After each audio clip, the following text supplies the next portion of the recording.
right, as far as your assignments go, assignments will be set up like this. Every time you're going to apply your understanding. We're going to do 1.1. Now, if you look at it, it is going to be the same as what we did in 1.1. So if you have questions, go back to section 1.1.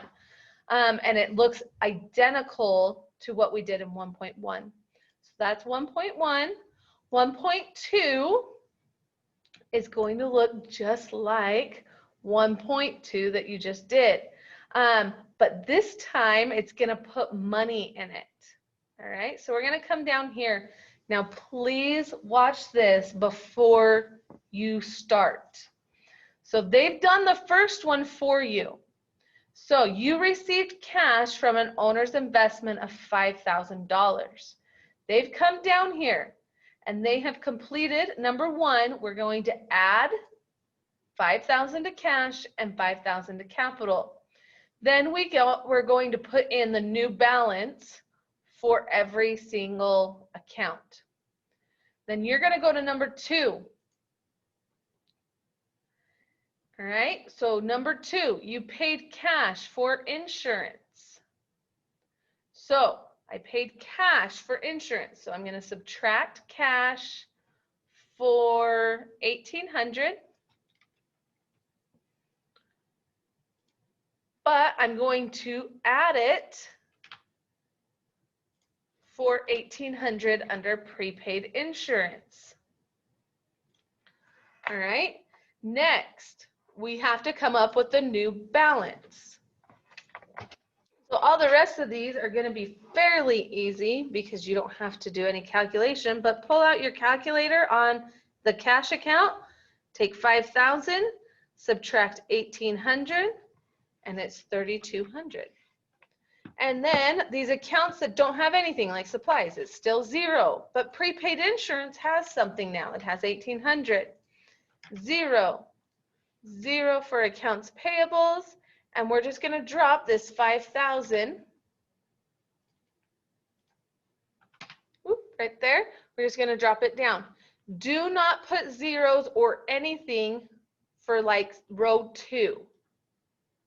All right, you're just going to do it the zeros if it's on the new balance column and it doesn't have accounts. So please, please, please do this with me. If you have problems, let me know. 1.3.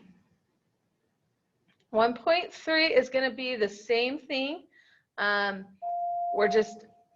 Good afternoon, teachers. For those of you that are still in the building.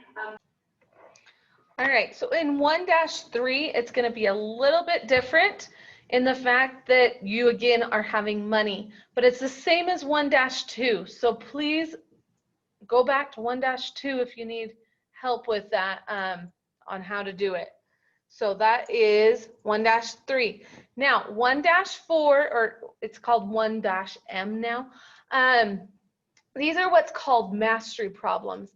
And the mastery problems are here to challenge you a little bit, but it's taking every single thing that we learned in chapter 1, and it is now applying it.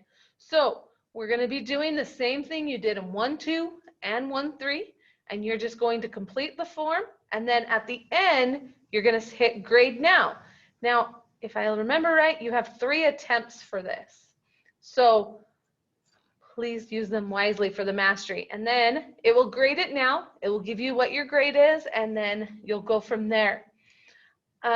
If you hand this in late, like it's due on Friday and you turn it in on next Friday or Thursday, you need to email me and say, I have completed chapter 1, because if not, it does not tell me whether you have completed it or not. So please, if you're turning it in late, make sure that you're emailing me saying I have completed chapter 1. The next day, we usually spend 1 day working on our chapter applications, and then the next day we'll be doing the test. This might be like a Friday or something like that. Again, I've told you chapter 1 test